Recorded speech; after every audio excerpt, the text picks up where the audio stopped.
গোসল ফরজ অবস্থায় গোসল না করে কি সাহারি খাওয়া যাবে? ঘুম থেকে উঠতে না পারার কারণে সাহারি খেতে না পারলে কি রোজা হবে? জীবনের অনেক রোজা কাজা রয়ে গেছে, এখন কি আমি আগে পেছনের রোজাগুলো কাজা আদায় করব, নাকি এই রমজানের রোজাগুলো আগে রাখবো? মহিলাদেরও কি মিসওয়াক করতে হবে? মহিলাগণও কি মিসওয়াক করলে হাদিস বর্ণিত সওয়াব পাবেন? রোজা রাখা অবস্থায় পিরিয়ড হয়ে গেলে করণীয় কি? রোজা অবস্থায় অক্সিজেন বা ইনহেলার নেওয়া যাবে কি না? শুক্রবার বা সোমবার রোজা রাখলে কি ফরজ রোজার পাশাপাশি নফল রোজারও সওয়াব পাওয়া যাবে? আমি ডায়াবেটিস রোগী, ডাক্তার আমাকে পরামর্শ দিয়েছেন ইফতারের আগে আমি রক্তের সুগার পরীক্ষা করতে হবে, এদিকে আমার রোজার কোনো সমস্যা হবে? ইফতার কি সূর্যাস্তের সঙ্গে সঙ্গে নাকি আজানের পরে করতে হয়? ইফতারের সুন্নাহসম্মত মেনু কি? এছাড়া কি রোজা হবে না? শারীরিকভাবে দুর্বলতা এবং ওজন কম, এমন অবস্থায় কি রোজা না রাখলে জায়েজ হবে? রমজান মাসে ওষুধের মাধ্যমে মাসিক বন্ধ রেখে কি রোজা রাখা যাবে? রমজানের রোজা রাখলে শুধু এক বছরের গুনাহ মাফ হবে, নাকি জীবনের পেছনের সকল গুনাহ মাফ হবে? সাহারির মূল ও উত্তম সময় কখন?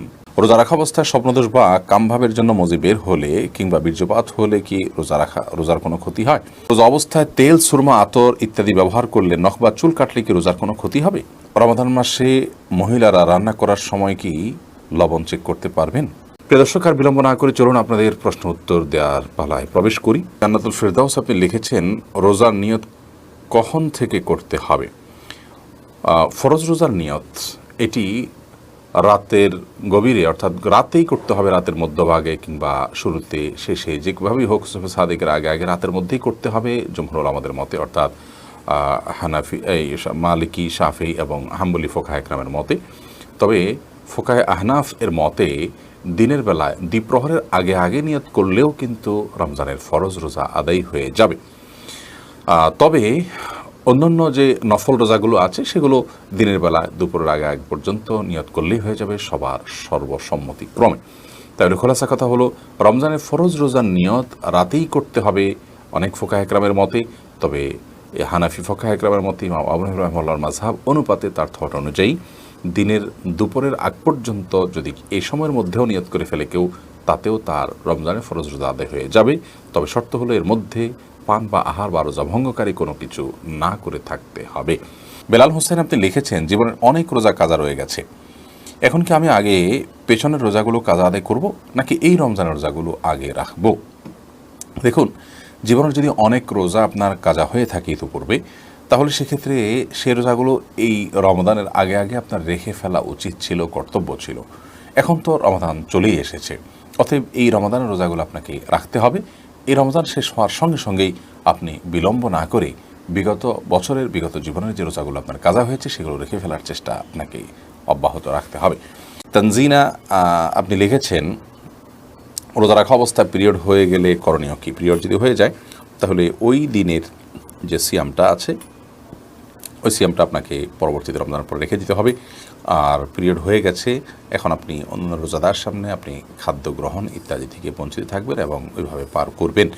শায়লা মাজিদ আপনি লিখেছেন, ইফতার কি সূর্যাস্তের সঙ্গে সঙ্গে নাকি আজানের পরে করতে হয়? ইফতারের সুন্নাহসম্মত মেনু কি? এছাড়া কি রোজা হবে না? প্রথম কথা হলো, সূর্যাস্তের পরপরই আপনি ইফতার করতে পারবেন, আজান হওয়ার পর ইফতার করবেন ব্যাপারটি এরকম নয়। তবে হ্যাঁ, রমাদান মাসের সাধারণত মুয়াজ্জিন সাহেবরা আজান টাইমলি দেওয়ার চেষ্টা করেন, যদি অন্যান্য সময় 2-4 মিনিট এদিক সেদিকও হয়। তো ইফতারের সম্পর্ক সূর্যাস্তের সাথে, সূর্য অস্ত গেছে, আপনি নিশ্চিত হয়েছেন সূর্য এখন ডুবে গেছে আর নেই, দেখা যাচ্ছে না, তাহলে সেক্ষেত্রে আপনি ইফতার করতে পারবেন, ওটা ইফতারের সময়। আর ইফতার সুন্নাহসম্মত মেনু হলো খেজুর কিংবা পানি। বিভিন্ন হাদিস থেকে আমরা জানতে পারি, নবী করিম সাল্লাল্লাহু আলাইহি ওয়াসাল্লাম খেজুর দিয়ে ইফতার করতে, বিশেষ করে কাঁচা আদা পাকা যে খেজুর আছে, রুতাব বলা হয়, এগুলো দিয়ে। তো এগুলো হোক বা সাধারণ খেজুর হোক, সেটা দিয়ে ইফতার করা সুন্নাহ। আর যদি খেজুরের ব্যবস্থা না থাকে কারণ, তাহলে পানি দিয়ে ইফতার করাটা হলো সুন্নাহ। আর ইফতার ছাড়া রোজা হবে না এরকম কোনো কথা নেই, ইফতার ছাড়াও রোজা হবে। আর এগুলো ছাড়া অন্য কোনো কিছু দিয়ে আপনি রোজা ভাঙলেন, যেমন আপনি বুট মুড়ি খেলেন বা অন্য কিছু খেলেন, তাতে আপনার রোজা হয়ে যাবে ইনশাআল্লাহ বিদিনিল্লাহ, কোনো অসুবিধা নেই। কেউ আজকাল শুনছি বলছেন যে বুট খাওয়া বেদাত হবে। বুট খাওয়া বেদাত হওয়ার কোনো কারণ নেই, এটি একটা মুবাহ কাজ, কেন এটা বেদাত হতে যাবে? যদি এটাকে কেউ ইবাদত মনে করতো যে বুট খেলে সওয়াব হবে বা বুট খাওয়া রমজানের আমলের অংশ, এরকম কেউ মনে করলে সেটি বেদাত হতো, কিন্তু এরকমটি কোনো মানুষই মনে করে না। এটা অন্য 10টি খাবারের মতো একটি খাবার, হয়তো কোনোভাবে আমাদের সমাজে প্রচলিত হয়ে গেছে, বিধায় আমরা এটা খাই, অথবা এটি খেলে কোনো বেদাত হবে, গুনাহ হবে, এমনটি মনে করার কোনো কারণ নেই। শাহনাজ আক্তার অনি আপনি লিখেছেন, শারীরিকভাবে দুর্বলতা এবং ওজন কম, এমন অবস্থায় কি রোজা না রাখলে জায়েজ হবে? দুর্বলতার কারণে কিংবা ওজন কম হওয়ার কারণে রোজা না রাখার সুযোগ নেই। যদি আপনার শারীরিক অবস্থা এবং কন্ডিশন এরকম হয়, রোজা রাখলে আপনি হয় মৃত্যুর মুখে পতিত হওয়ার আশঙ্কা আছে, কিংবা আপনার কোনো স্থায়ী রোগ হয়ে যাওয়ার আশঙ্কা আছে, কোনো অঙ্গহানি হয়ে যাওয়ার আশঙ্কা আছে, এরকম সিরিয়াস পর্যায়ের যদি অসুস্থতা হয়, অসহনীয় পর্যায়ের হয়, তাহলে সেক্ষেত্রে আপনি রোজা না রাখার সুযোগ আছে। এই রোজাগুলো পরবর্তীতে সুস্থ অবস্থা আপনি রেখে দিবেন। দুর্বলতার কথা যদি বলেন, তাহলে আমরা অনেক মানুষের শারীরিকভাবে দুর্বল বা আমাদের ওজন একটু কম, তো এইটুকু অজুহাতে রোজা না রাখার কোনো সুযোগ নেই। যেটা ফরজ বিধান, সেটা নিরুপায় হলে আপনি ত্যাগ করতে পারেন, নিরুপায় যে আর কোনো উপায় নেই। তো দুর্বল হলে তিনি রোজা রাখলে মরে যাবেন এবং উপায়হীন হয়ে যাবেন, ব্যাপারটি সেরকম নয়। তো সাধারণ অবস্থাতে বা সাধারণ দুর্বলতার কারণে কিংবা সাধারণত ওজন একটু কম হওয়ার কারণে এই অজুহাতে রোজা না রাখার বা রোজা ভাঙার কোনো সুযোগ নেই। তবে হ্যাঁ, দুর্বলতা যদি চরমে পৌঁছায় এবং ওজন কম হয়ে যদি এই পর্যায়ে চলে যায়, অনেকের অসুস্থজনিত কারণ হয়ে যায় যে অস্বাভাবিকভাবে ওজন কমে গেছে, এবং এই অবস্থায় তার রোজা রাখলে জীবন হুমকির মধ্যে পড়তে পারে, তাহলে সেক্ষেত্রে তিনি রোজা না রেখে পরবর্তী দিক কখনো যখন সুস্থ হবেন তখন এই রোজাগুলো রেখে দিলেও চলবে। মাইশা ইসলাম আপনি লিখেছেন, রমজান মাসে ওষুধের মাধ্যমে মাসিক বন্ধ রেখে কি রোজা রাখা যাবে? এটা অনেক বোনের জিজ্ঞাসা। রমজান মাসে মাসিক বন্ধ করার জন্য ঔষধ সেবন করে যদি কেউ রোজা রাখেন, তাহলে সেক্ষেত্রে সেটি তার জন্য জায়েজ হবে। শর্ত হলো সেই ওষুধের মাধ্যমে কোনো বড় ধরনের তার শারীরিক ক্ষতির মুখোমুখি হওয়া বা কোনো প্রকার সাইড এফেক্টের আশঙ্কা না থাকতে হবে। যদি ওষুধ সেবন করার মাধ্যমে বড় কোনো ক্ষতি না হয়, তাহলে সেক্ষেত্রে এটি গ্রহণ করে আপনি মাসিক বন্ধ রেখে সিয়াম পালন করতে পারবেন, কোনো অসুবিধা নেই। যদিও উত্তম হয় স্বাভাবিক অবস্থার উপরে ছেড়ে দেওয়া, কারণ আল্লাহ রাব্বুল আলামিন যে অবস্থা রেখেছেন সেই অবস্থার উপরে থাকতে পারলে বেটার। তবে হ্যাঁ, অনেকে আছে রমজানের পরে রোজাগুলো রাখাটা তাদের জন্য চ্যালেঞ্জিং হয়ে যায়, কঠিন হয়ে যায়, তাহলে সেক্ষেত্রে তারা ওষুধ সেবন করে এই রোজাগুলো রাখতে পারবেন, রমজান রোজাগুলো রাখতে পারবেন, কোনো অসুবিধা নেই। শর্ত হলো সাইড এফেক্ট এর মাধ্যমে বড় কোনো ক্ষতির মুখোমুখি হওয়ার আশঙ্কা না থাকতে হবে। কারণ মানুষ নিজেকে ক্ষতির মধ্যে ফেলে দিবে এরকম কোনো কাজ ইবাদত করার জন্য করার নির্দেশনা ইসলাম আমাদেরকে দেয় না। আল্লাহ রাব্বুল আলামিন মাসিকের কারণে আপনাকে রোজা রাখার তৌফিক দেননি, কিন্তু আপনার মধ্যে আক্ষেপ আছে, আপনার মধ্যে আগ্রহ আছে যে আমি যদি মাসিক না হতো তাহলে রোজা রাখতাম।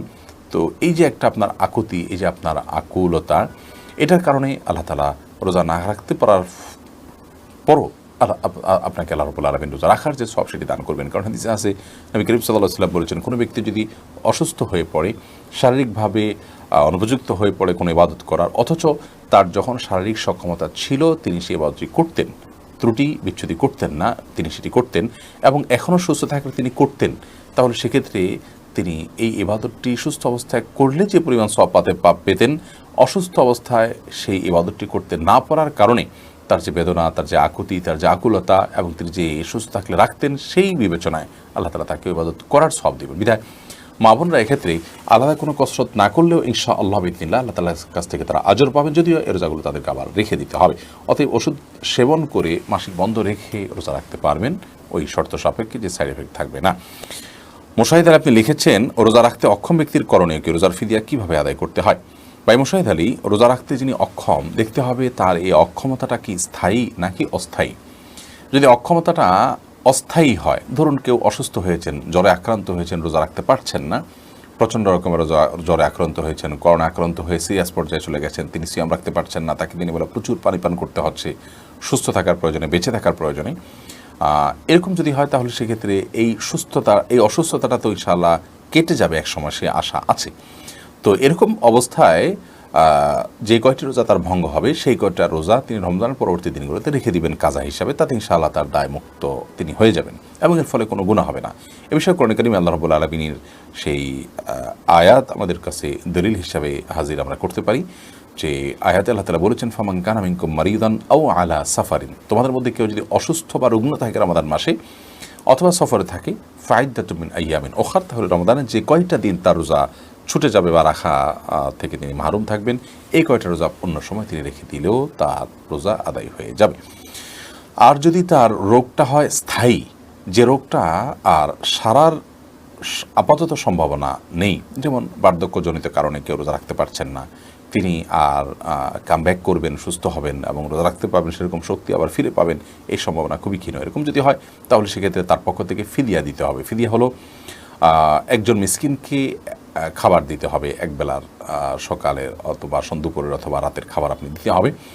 এই খাবার যেটা দিবেন সেটা আপনাকে দিতে হবে। যে কয়টা রোজা রাখছে যে কয়টা রোজা ভাঙা পড়েছে অসুস্থতার কারণে, ধরুন স্থায়ী রোগের কারণে তো 30টা রোজাই ভাঙা পড়ার কথা বা 29টা, মাসের যে কয়টা হয় ওই কয়টা রোজার জন্য ওই কয়জন মিসকিনকে খাদ্য দিয়ে দিতে হবে, কিংবা একজন মিসকিনকে অতদিনের খাদ্য দিতে হবে। আপনি খাদ্য না দিয়ে সরাসরি খাদ্য জেনে তিনি রান্না করে নিতে পারেন, সেজন্য আপনি চাউল দিয়ে দিতে পারেন। চাউল দিলে সেক্ষেত্রে প্রতিদিনের জন্য আনুমানিক 1.5 কেজি করে 30 দিনের জন্য 45 কেজি দিলে আপনি দায়িত্ব থেকে মুক্ত হয়ে যাবেন। যদিও এই ফিদিয়ার পরিমাণ যে নিসফ সা, সেটার পরিমাণ বর্তমান কিলোগ্রামের হিসাবে কতটুকু, এটা নিয়ে কিছুটা ভিন্ন মত আছে, সেটা আমরা সবাই কম বেশ জানি। আমি সতর্কতামূলকভাবে 1.5 কেজির কথা বলেছি, এর কমের কথাও অনেক ফোকা একরামের মত আছে, এবং এ বিষয়ে যে মতপার্থক্য আছে সেটা আমরা সবাই কম বেশ জেনে থাকার কথা। তাহলে খোলাসা কথা হলো, যদি রোগ সারার সম্ভাবনা না থাকে, বার্ধক্যজনিত কারণে কেউ রোজা রাখতে না পারেন, তাহলে সেক্ষেত্রে তার পক্ষ থেকে ফিদিয়া দিবেন, কোনো মিসকিনকে খাদ্য দিয়ে দিবেন, চাউল দিয়ে দিবেন। প্রতিটা রোজার জন্য একটা করে ফিতরা সমপরিমাণ আপনি দিলে আদায় হয়ে যাবে। মাজেদ মুন্সি আপনি লিখেছেন, সাহারির মূল ও উত্তম সময় কখন? আজানের কতক্ষণ আগে সাহারি খেয়ে শেষ করা উচিত? দেখুন, সাহারির মূল এবং উত্তম সময় হলো রাতের শেষ প্রহর, রাতের 3 ভাগের শেষ ভাগ বলতে পারেন, এবং বিশেষ করে আজানের অন্তত 10-15 মিনিট আগে সাহারি খেয়ে শেষ করবেন। এটি হলো সবচেয়ে উত্তম সময় সাহারির জন্য। যদি আপনি তার একটু আগে খেয়ে ফেলেন, তাতেও সাহারির যে সওয়াব সেটি আদায় হয়ে যাবে।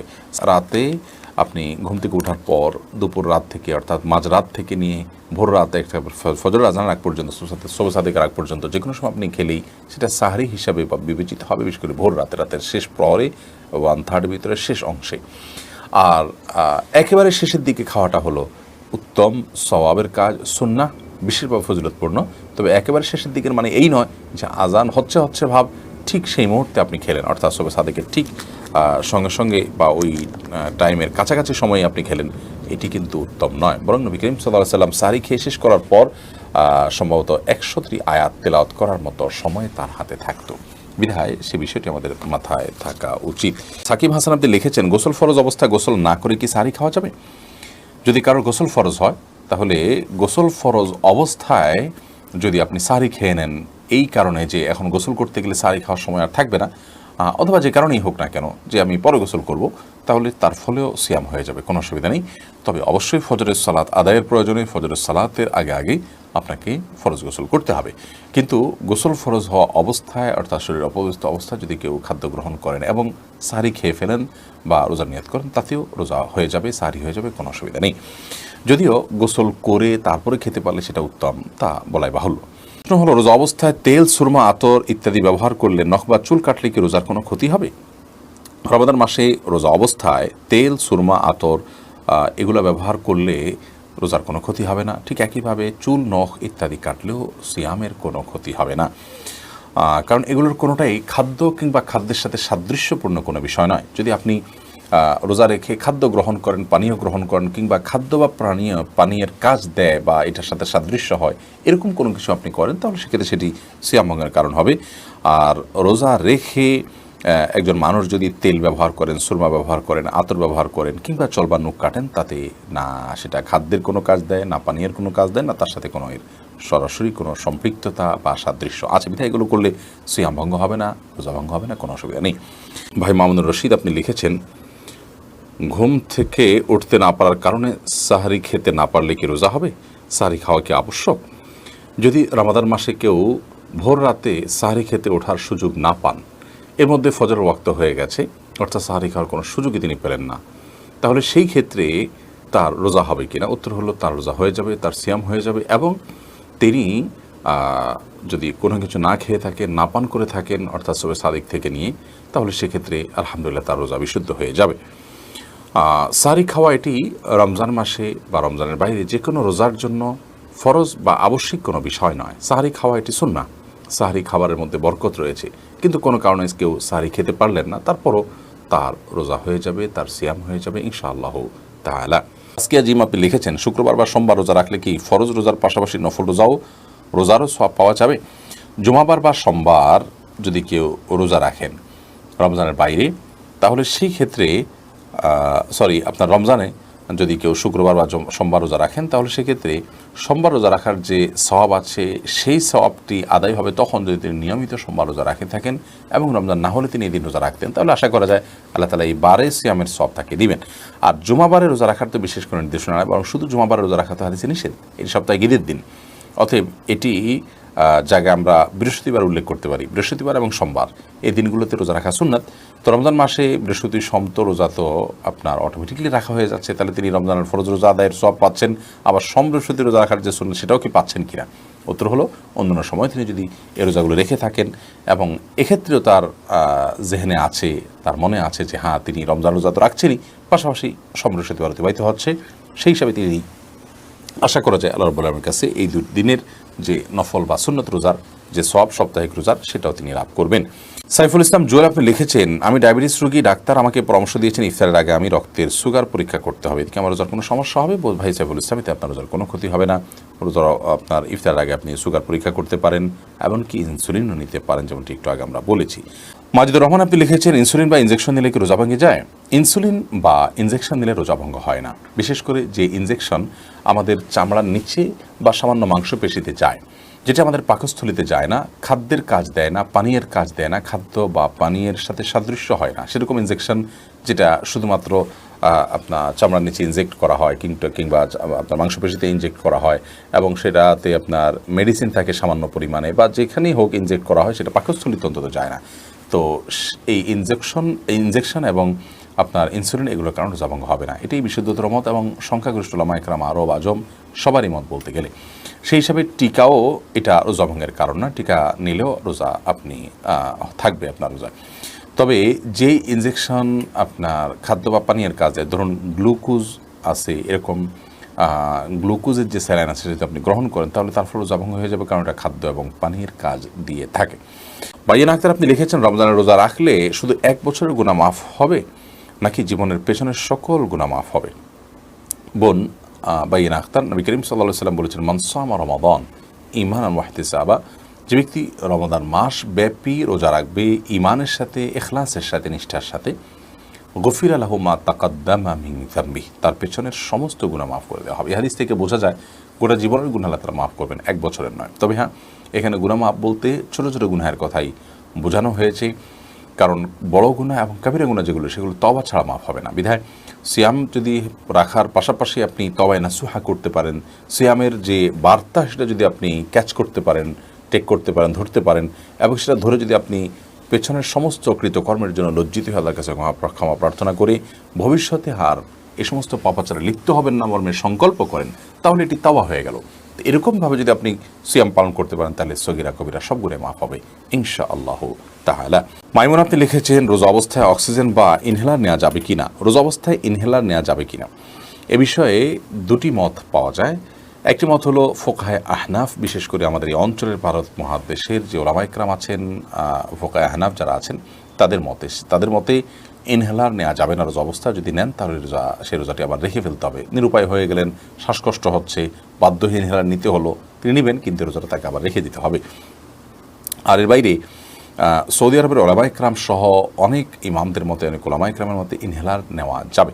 শেখ মোহাম্মদ সালেহ আল মুনাজিদ হাফিজাহুল্লাহ ইসলাম QA-তে ইনহেলার রোজা অবস্থা ইনহেলার রাখা প্রসঙ্গে একটা বিস্তারিত এবং চমৎকার গবেষণা পেশ করেছেন। আর তা হলো, তিনি বলেছেন যে ইনহেলারে যে আমরা আপনার প্রেসার দিয়ে যে ইনহেলারটা নিয়ে থাকি নাকে বা মুখে, এই ইনহেলারে সাধারণত মুখে সাধারণত নেওয়া হয়। তো এই ইনহেলারে যেটা থাকে এটা গ্যাস, এবং এই গ্যাসটা সাধারণত সামান্য একটু আপনার মেডিসিন যেটা তরল, সেই মেডিসিনকে আবার এত ভাগ করা হয় যেটা আসলে কোনো আপনার এটাকে ভিজুয়াল করা বা দৃশ্যমান করা একরকম অসম্ভব, এত সীমিত।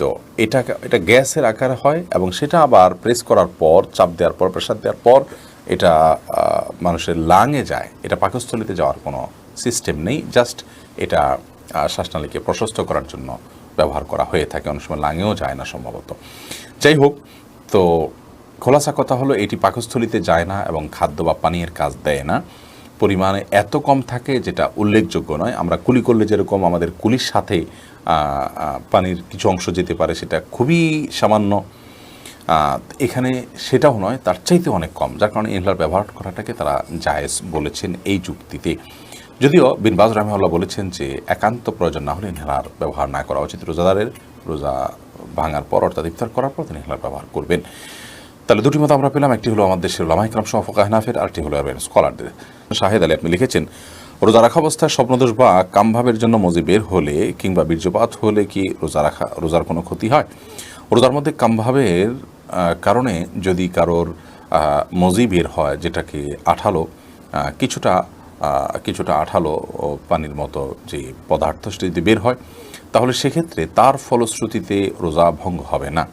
বীর্যপাত যদি হয় এবং সে বীর্যপাত যদি হয় উত্তেজনার সাথে, তাহলে সেক্ষেত্রে সেটি রোজা ভঙ্গের কারণ হবে, সেটি হস্তমৈথুনের মাধ্যমে হোক বা অন্য কোনো কামভাবের কারণে, কোনো যৌন বিষয়ক চিন্তাভাবনার কারণে বা এ জাতীয় কোনো আচরণের কারণে যদি আপনার কামভাবের সাথে উত্তেজনার সাথে যদি বীর্যপাত হয়, তাহলে তার ফলে রোজা ভঙ্গ হবে। আর যদি কারোর অসুস্থতার কারণে বীর্যপাত হয়, শারীরিক কোনো দুর্বলতার কারণে অথবা স্বপ্নদোষের কারণে, তাহলে তার কারণে রোজা ভঙ্গ হবে না।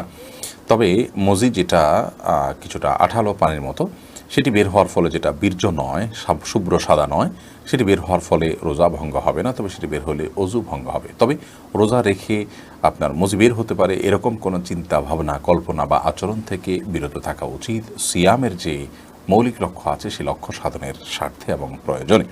রমাদান মাসে মহিলারা রান্না করার সময় কি লবণ চেক করতে পারবেন?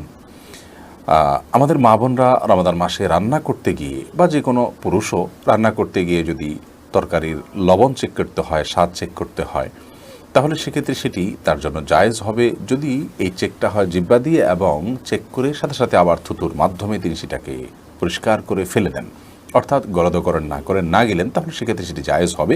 যদিও এটা অ্যাভয়েড করতে পারলে সেটা বেটার এবং উত্তম।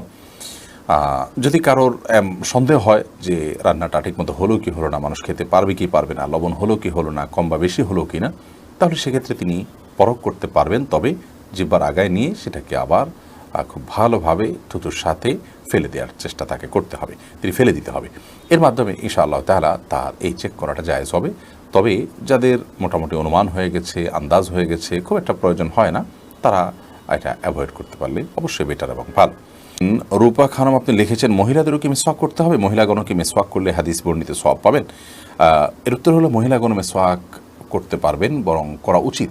নবী করিম সাল্লাল্লাহু আলাইহি সাল্লামের যে সমস্ত নির্দেশনা পুরুষদের জন্য বিশেষভাবে নয়, পুরুষদেরকে নির্দিষ্ট করে তিনি বলেননি, সেটা নারী পুরুষ সকলের জন্য প্রযোজ্য। মিসওয়াকের ক্ষেত্রে নবী আলাইহিস সালামের যে হাদিসগুলো, সেগুলোকে আমরা ঘাঁটলে দেখি, সেই হাদিসগুলোতে তিনি নারী বা পুরুষকে আলাদা করে মেনশন করে বলেননি যেটা অমুকদের জন্য প্রযোজ্য, বরং তিনি সাধারণভাবে বলেছেন বিধায় নারী পুরুষ সকলের জন্য প্রযোজ্য। তাছাড়া মিসওয়াকের যে উপকারিতা, সেটা পুরুষদের উপর যেরকম বর্তায়, নারীদের উপর একইভাবে বর্তায়, বিধায় তারাও অধিক পরিমাণে মিসওয়াক করবেন। মিসওয়াকের যে জায়গাগুলো আছে সেগুলোতে মিসওয়াক অধিক পরিমাণে করবেন।